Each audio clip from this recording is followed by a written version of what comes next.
A border crossing in southeast Siberia, where Russia ends and China begins. Trains loaded with Russian wood help feed China's appetite for raw materials. I'm still standing in Russia in the town of Zabaikalsk, 7,000 kilometers east of Moscow. The old Russian border post pales in comparison to China's new facility.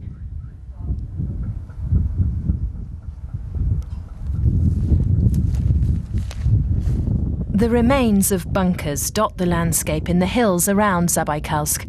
Only a few decades ago, the Soviet Union feared a Chinese attack in this sparsely populated region. The relationship between Russia and China has been a history of ups and downs. I want to find out what people on both sides of the border think of each other today. I'm driving into the centre of Zabaikalsk on the Russian side of the border. The town's main street was recently paved after President Vladimir Putin announced a visit. But otherwise, not much has changed here since Soviet times. For the town's 11,000 residents, the glittering lights of Moscow are a world away. 29-year-old Anastasia Yunjikova grew up in Zabaikalsk. Now she's a mother herself. But she feels like authorities have abandoned the area. Anastasia says that it isn't pretty here and that the town is in dire need of better infrastructure. And she wishes that there was more to do. She says she likes living here, but it would be nice to have a pool nearby, cafes, a club, or at least a movie theatre. People usually get together at home, and today Anastasia's friend, Anna Filipova, is visiting. She lives in the regional administrative capital, Chita, some 7 hours away by car. The two have offered to take me across the border into China.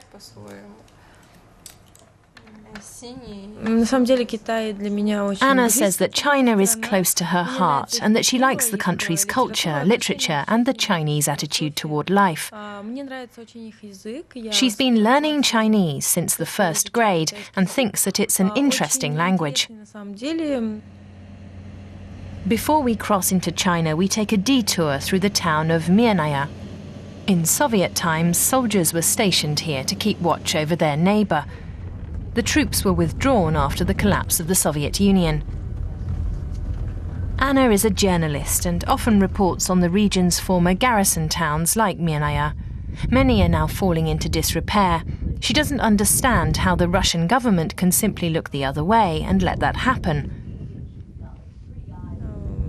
Anna says that it pains her that there are places full of ruins all over her home region. She wishes the government would reconsider and hopes that things will change. Mirnaya means peaceful in Russian, but instead of peaceful, it looks more like extinct here. The people who still live here are surrounded by ruins. Most of those who can choose to leave Mirnaya. That's what these young Russians tell us. They say it's practically impossible to find work here, a problem that's made worse by the proximity to China.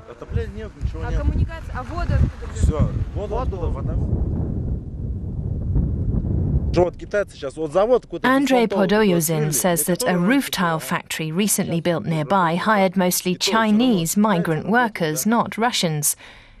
He says the reason why is that Russians want 1 day off a week so they can drink. He says the Chinese are like ants, they just work and work. Back in Zabaikalsk at the border station, buses cross once an hour. Russians travelling in a group no longer need visas. And for individuals from the region travelling on their own, getting a visa is a mere formality.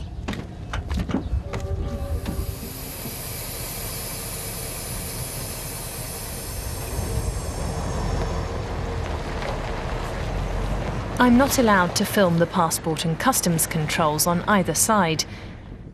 The entire procedure takes about an hour. And then we're in China. Manzh is the city on this side of the border.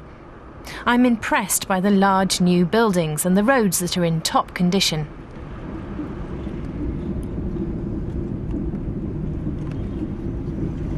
Even without Anna's Chinese language skills, we would have no problem finding our way. All the signs for hotels and businesses are also in Russian.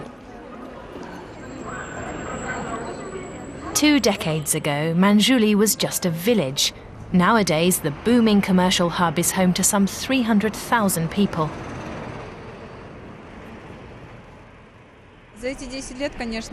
Anastasia says that it's incredible how Manzh has changed since the first time she visited 10 years ago.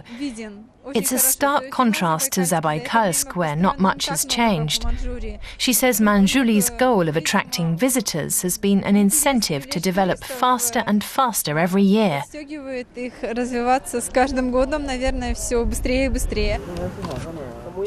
Anastasia says the boom wouldn't have happened if it weren't for the trade with Russia. Manzh has even dedicated a monument to good neighbourly relations, Matryoshka Square. In 2001, the Chinese and Russian governments signed a 20-year friendship treaty. To me, Matryoshka Square seems kitschy, but I notice that Chinese visitors seem to enjoy the Russian backdrop.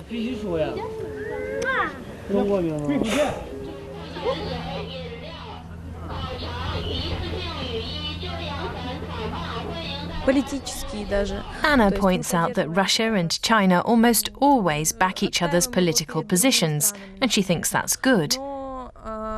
But she thinks it's equally important how people from the two countries interact and talk to one another when they come into contact here.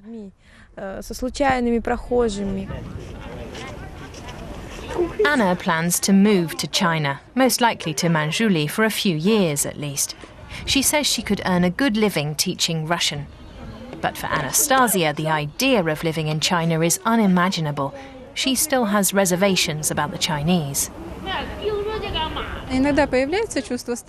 Anastasia says that she's often frightened by China's huge population living right next door. Russia would be no match for China if the Chinese were to attack. But here in Manzh, her fears are deflected because she says the Chinese are interested in doing business with Russia. They want to get along well and make money off us, Anastasia says. There are shops and malls on every corner in Manzh. Anastasia and Anna spend most of their time here shopping. Many items are 4 times cheaper than they are back home in Siberia.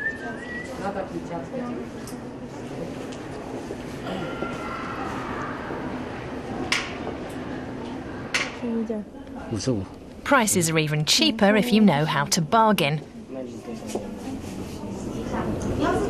Friends who aren't able to travel to China as frequently often give the two women shopping lists and throw in a little extra for the travel costs.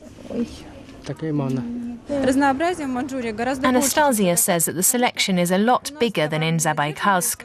She says most Chinese clothing goes to other parts of Russia, to the big cities. She says that here they can pick and choose and don't have to settle for limited offerings.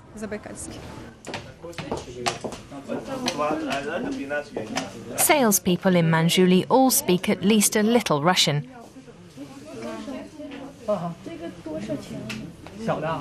And many Chinese have adopted a Russian version of their name.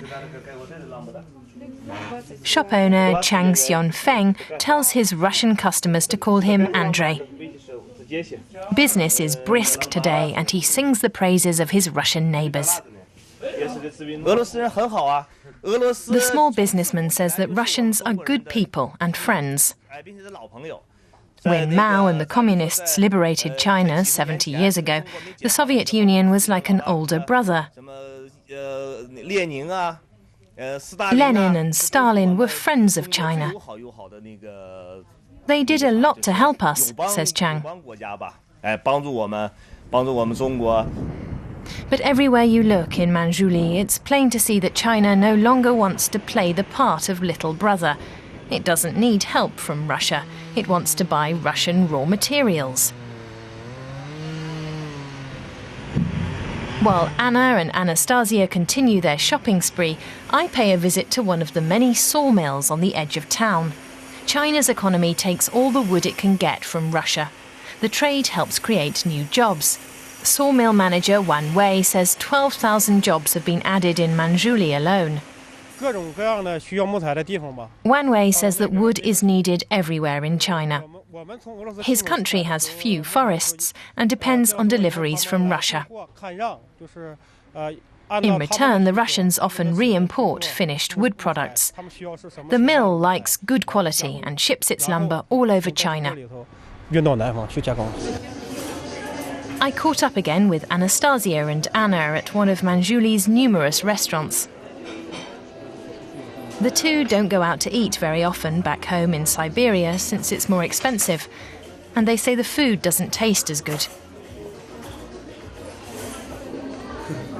But cooking aside, Anastasia says that China still remains very foreign to her. Anastasia says that the two countries' good relations are based on business dealings. She doesn't know how solid the friendship would be without trade.